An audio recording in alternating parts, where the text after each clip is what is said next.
The storm had swallowed the horizon. Winds howled through the empty valleys of Valara 5, a planet where even sunlight came down like dust. Inside a small human outpost stood Ethan Cole, a repair engineer who had spent the last 6 months fixing machines that never stopped breaking. He thought this night would be quiet, until he heard a faint, distant thud outside the dome. At first, he ignored it. The storm could throw rocks the size of his arm. Noise was normal, but then it came again. A heavier sound, like something falling. Then a voice, weak, barely a breath. "Help!" Ethan's eyes snapped open. "No way," he whispered. Nobody should be outside in that. Even with armor, the storm's acid rain could strip skin. But the sound came again, closer this time. Instinct took over. He grabbed his breather mask and ran to the hatch. The moment he opened the airlock, the storm hit him like claws. Sand burned his face. Rain hissed against his suit. Through the chaos, a shadow moved. Huge. He lifted his lamp and froze. It was a woman, but not human. She was taller than any soldier. Her skin faintly blue and glowing under the lightning. Her armor was cracked. Her long white hair soaked against her back. She stumbled once, trying to stand, then fell to her knees. Ethan didn't think. He rushed forward, caught her arm, and almost collapsed himself under her weight. She was heavy, built like stone and silk together. Hey, stay awake," he shouted over the storm. Her eyelids fluttered. 2 golden eyes met his. There was fear there. And shame. "Please, don't leave me," she whispered before darkness claimed her. Ethan dragged her inside, sealing the hatch behind him. The outpost shook from the wind's rage. He laid her on the floor, removing the shattered armor plates. Underneath, strange glowing markings crossed her collar and arms. He had read about her species, the Thalnari, ancient warriors from the northern colonies, but he had never seen one up close. He scanned her vitals. Temperature low, breathing unstable. She was dying from exposure. "Not on my watch," he muttered. He wrapped her in a thermal blanket, started the heater, and watched the numbers rise slowly. Her pulse steadied. Hours passed. The storm raged outside, but inside the world was quiet except for her breathing. When she finally stirred, Ethan was half asleep beside her, sitting on the floor. She tried to sit up, but her head spun. "Easy," he said, standing. "You're safe. Don't move too fast." She blinked at him, disoriented. Her voice was low, rough from the cold. "Where am I?" "Human Research Outpost. Sector T-17, he replied. "I found you outside in the storm." She looked around as if ashamed to be here. "You should have left me. My kind doesn't mix with yours." Ethan gave a small, tired smile. "Lucky for you, I'm terrible at following rules." For a long moment she said nothing. Then quietly she spoke. "My name is Lyra." "Ethan," he replied, offering his hand. She hesitated, then placed her large palm in his. Her hand almost swallowed his own. By the next morning, the storm was still roaring. Ethan made repairs while Lyra sat silently, wrapped in a blanket. She refused to eat at first. "I can't take your supplies," she said. "Humans need them more." Ethan handed her the bowl anyway. "Eat. You're not the first alien I've fed." She gave him a sideways glance, then finally took a small sip. Her throat trembled. "You don't understand. I shouldn't be here. My people will come for me." Ethan raised an eyebrow. "Then you can tell them you survived because of a stubborn engineer." She looked away, her expression unreadable. Later, while he worked on a broken generator, he noticed Lyra standing near the reflective metal wall, staring at her reflection, her face twisted with disgust. She turned away sharply. "You okay?" he asked. Her answer came out like a confession. "They said I was too big, too strong, not made for motherhood. I tried to prove them wrong, but every male rejected me, said I'd crush their children before they could even breathe." Her voice cracked. "I'm not breeding material, human." Ethan paused, unsure what to say. Finally, he walked closer. "You're alive. That's what matters," she gave a sad laugh. "To humans, maybe. To Thalnari, a woman who can't breed is nothing." There was silence for a long while, broken only by the hum of machines. That night, power flickered again. Ethan groaned. "Great, another storm surge." He grabbed his tools and headed outside the inner corridor. But when he turned, Lyra was gone. He found her standing beyond the airlock, her massive frame outlined by flashes of lightning. The acid rain hissed on her armorless skin, steam rising in ghostly curls. She wasn't trying to escape, she was standing still facing the storm, arms wide. "What are you doing?" he shouted through the comm. Her voice came back faint but steady. Feeling something real. Storms don't care what I am. They don't judge. He ran to her, grabbed her arm, pulling her inside. You'll melt your skin out there. She didn't resist but stared down at him, her eyes full of something heavy. Why do you care, human? He looked up at her drenched face. Because you're alive. Because you deserve better than dying to prove a point. For the first time, she didn't argue. She simply looked at him, really looked. And in that gaze, something in her broke. Tears mixed with rain on her cheeks. She whispered, "You shouldn't touch me. You'll regret it." Ethan shook his head. "Try me." He reached up, brushing her wet hair from her face. Her skin glowed faintly under his fingers. The warmth that radiated from her body was almost electric. For a second, the world outside vanished. The storm, the machines, the rules. Then she shivered violently. Her eyes widened in panic. No, not now," she gasped. Her skin temperature was rising fast, too fast. Her markings pulsed with bright blue light. Ethan stepped back, startled. "Lyra, what's happening?" She clutched her chest. "Bonding reaction. It's not supposed to happen." "Bonding? It means my body. It's reacting to you, to your touch." Her voice trembled. "It can't, it's forbidden." Before he could respond, she stumbled back, pressing her hands to her face. "I can't," she whispered, then turned and ran toward the hatch. "Lyra, wait," Ethan shouted, but the door slammed open and she vanished into the storm again. Lightning carved her shadow across the sand one last time before the darkness swallowed her. Ethan stood frozen for a long moment, hearing only the hiss of wind and rain. His chest tightened. He'd seen soldiers panic before, seen fear take lives, but this was different. That look in her eyes wasn't fear of death. It was fear of being seen. He slammed his fist against the wall. "Damn it, Lyra." He grabbed his breather and thermal gear again, stepping out into the storm. The air burned his skin even through the suit. The lamp barely cut through the dust, but he kept shouting her name. "Lyra, you don't have to run." No answer. Only thunder. He followed her footprints until they vanished near the cliffs. The ground there had started to collapse, chunks of rock sliding into deep cracks. He scanned the area, but all he saw was chaos. "Come on," he whispered. "Where are you?" For hours he searched until exhaustion forced him to stop. He crouched behind a fallen rock, breathing hard. Through the static of the storm, he thought he heard a faint echo, like someone calling his name back. But it was too weak, too distant. He pressed a hand to his comm. "Hold on, Lyra, I'll find you." Inside the outpost, the storm's lightning danced across the control screens. A single sensor blinked. Life signature detected 200 meters north. Ethan didn't see it yet. But in that dark canyon, under a half-collapsed wall of stone, Lyra lay unconscious, her hands scraped and glowing faintly with residual light from the bond reaction. Her last thought before she blacked out was not of shame, nor fear, but of the human's touch, the warmth that had reached through her skin, the first warmth that had ever not burned. As dawn struggled through the fading storm, the world outside the dome was silent again. The sand had shifted, covering all tracks. Ethan stood by the window, eyes red from lack of sleep, staring into the distance. He didn't know if she was alive. But he knew one thing for sure. He wasn't going to stop searching. Because something in that brief moment had changed him too. When he had held her, even for a second, he had felt something ancient. Something that defied every line humans and aliens had drawn between them.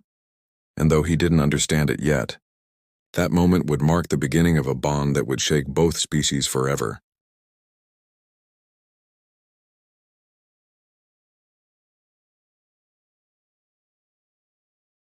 The morning after the storm was still gray, quiet and heavy with dust. Inside the half-broken outpost, Ethan Cole sat by the radio, trying to reach anyone who might hear. Static filled the room, mocking him with silence. Every few seconds his eyes flicked to the window, searching the endless dunes. He hadn't slept. He couldn't. Lyra was still out there somewhere, and maybe alive, maybe not.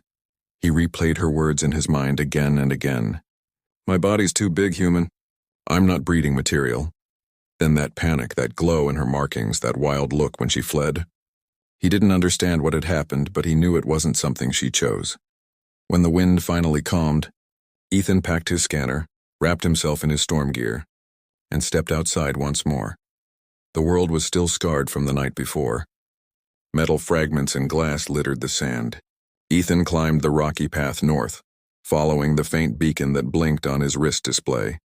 It was weak, one life sign fading fast. "Hold on, Lyra," he whispered. He found her near a collapsed ridge.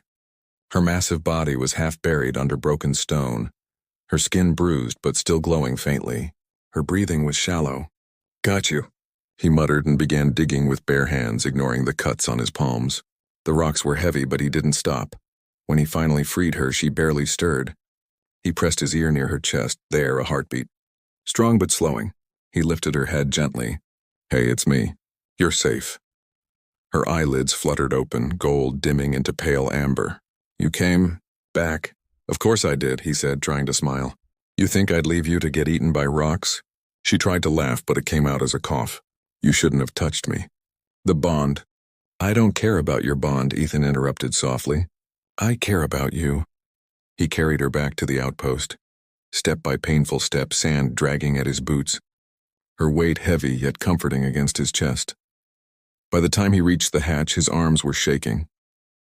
He collapsed inside with her and shut the door. The storm outside gave one last roar before dying away. Lyra woke several hours later, lying on a cot with the heater beside her. Her body ached, but she was alive. Ethan was asleep on a chair nearby, grease stains on his face, his hand still resting near hers as if guarding her even in dreams. She watched him quietly. Humans were strange creatures, she thought. Fragile, reckless, yet somehow they carried a warmth her people never understood. When he stirred awake, he found her eyes on him. "You've got a bad habit," he said. "Running into storms." "And you have a worse one," she replied weakly. "Chasing after lost causes." Ethan grinned. "Guess we're even." For a long time, silence filled the room, the kind that wasn't empty but peaceful. The outpost lights flickered, the machines hummed. Finally, she asked, "Why did you come for me, Ethan? Your people fear mine. You should have let me die."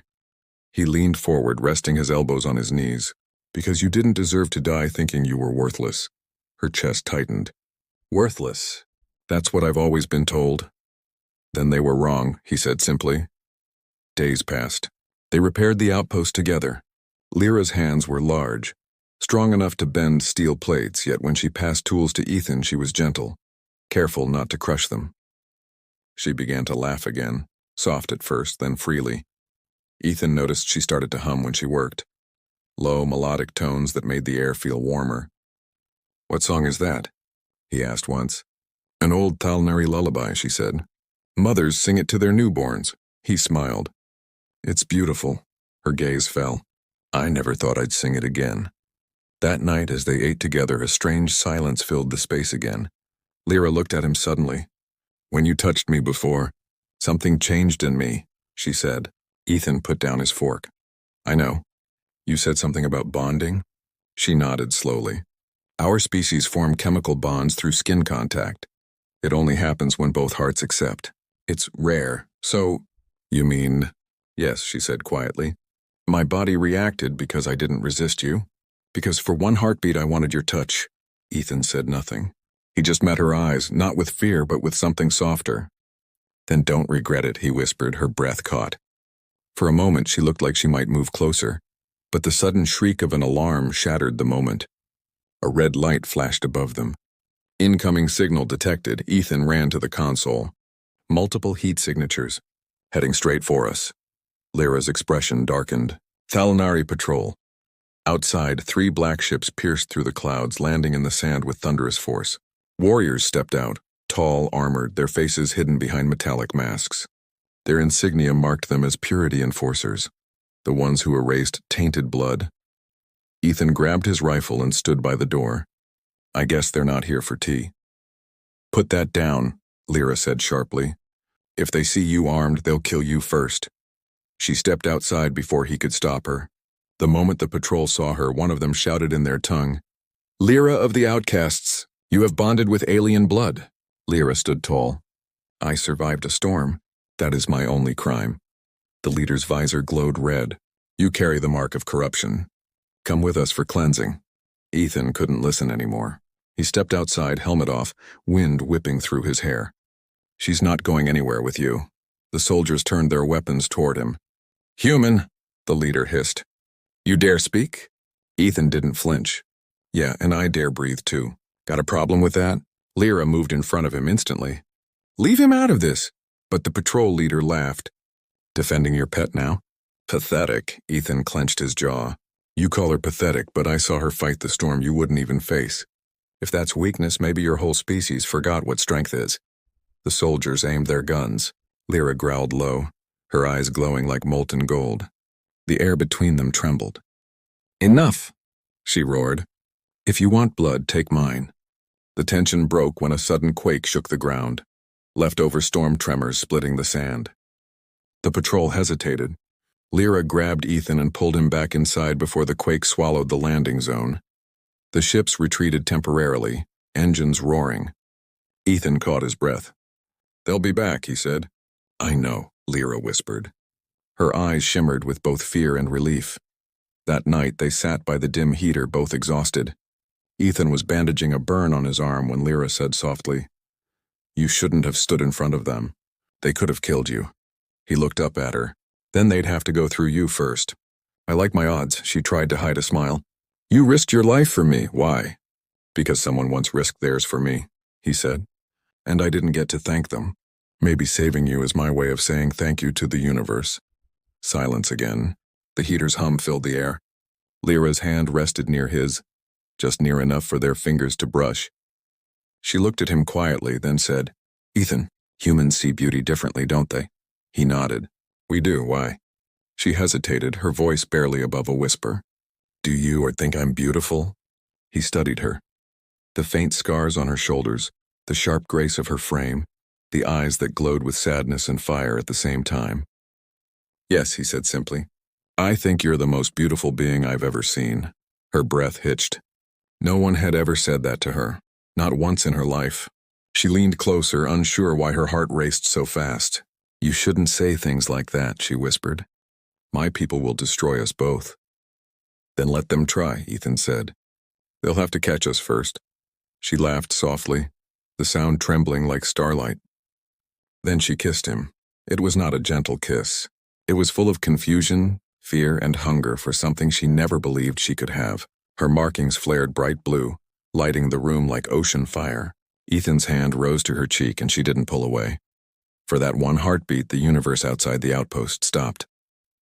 There was no war, no species, no shame, just two souls trying to find home in each other's arms. But peace never lasts long on Valara 5. When they pulled apart, the scanner on the console beeped again. Lyra turned, eyes wide.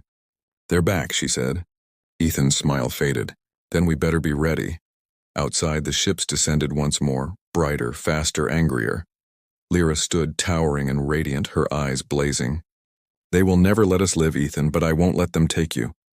He grabbed his blaster, meeting her gaze. You're not fighting alone this time.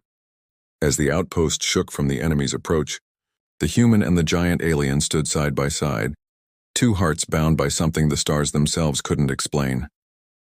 Lyra looked at him one last time before the walls began to rumble. You shouldn't have touched me that night, she said quietly. Ethan smiled. Maybe not, but I'm glad I did. The blast doors blew open, wind rushing in, and the light from outside painted them both in silver fire. And just before the first shot echoed, she whispered, Whatever happens next, remember me.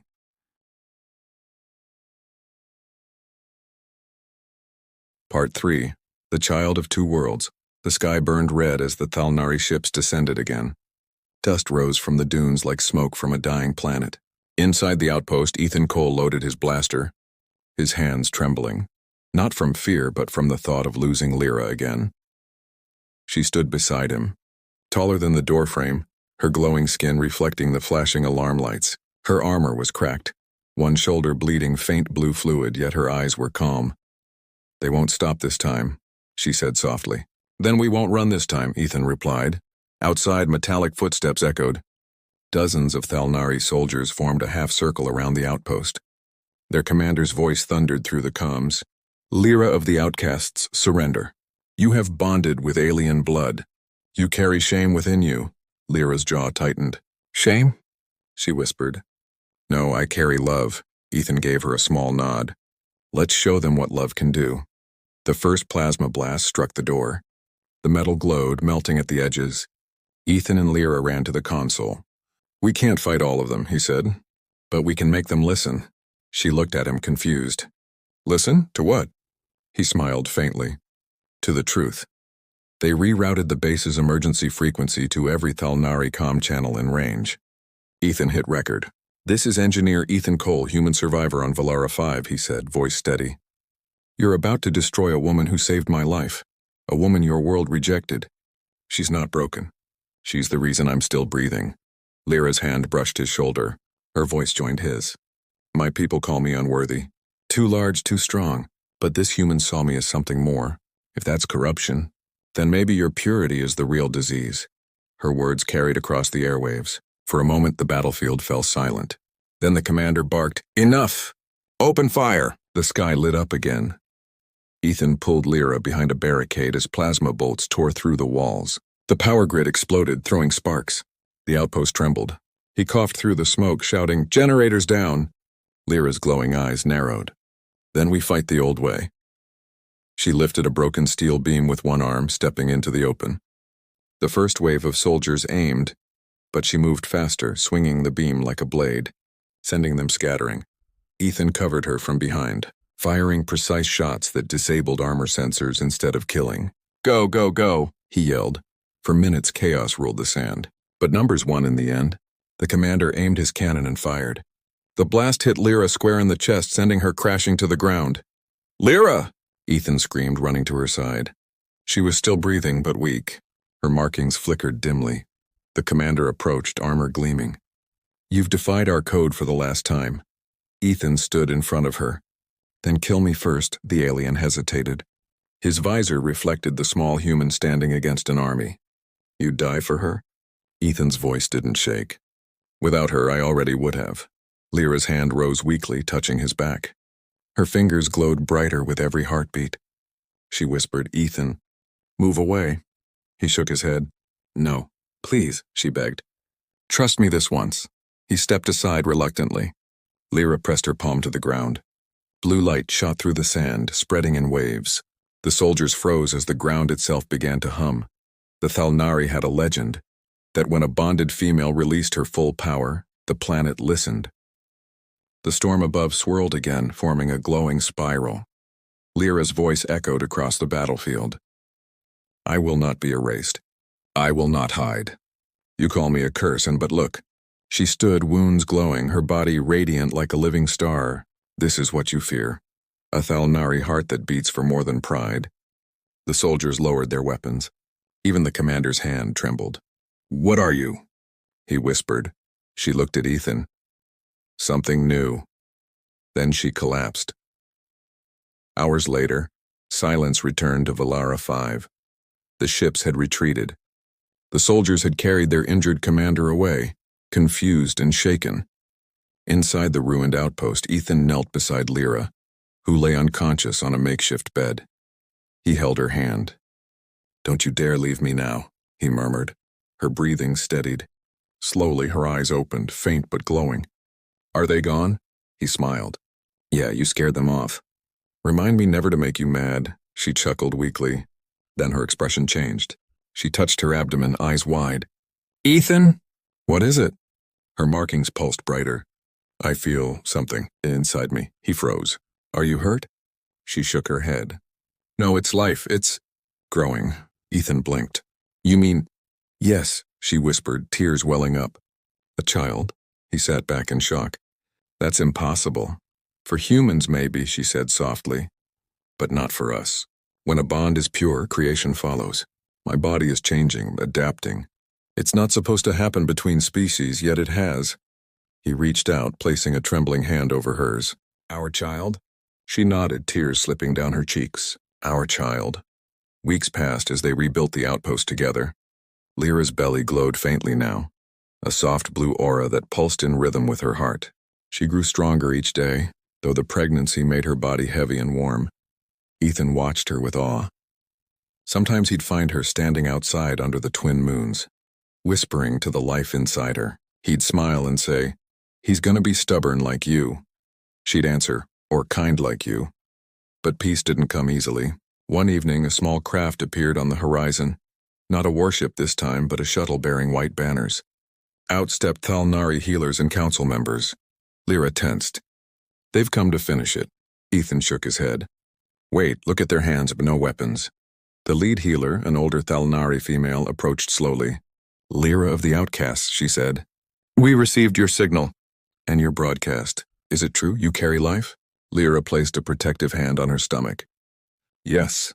The healer's eyes widened. A hybrid. Yet still alive? Ethan stepped forward. Alive and strong. The healer knelt, touching the glow with reverence. Our science said it couldn't happen. Our history said it must not, and yet, here you stand. The others whispered among themselves. The healer rose. You have forced us to question everything. Perhaps the old laws were never meant to protect us, but to cage us. Tears filled Lyra's eyes. Then you'll let us live? The healer nodded slowly. You will not be hunted. The council will study this union, not to destroy it, but to understand. Ethan exhaled in relief. Thank you.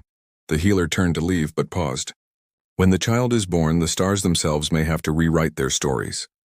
You have changed both our worlds. Months later, under the pale twin moons of Valara 5, the outpost's silence broke with the sound of a newborn's cry. Ethan held the tiny infant, half human, half Thalnari, its skin a soft silver hue, small glowing patterns across its shoulders. Lyra, exhausted but radiant, watched through tearful eyes. He has your eyes, Ethan whispered.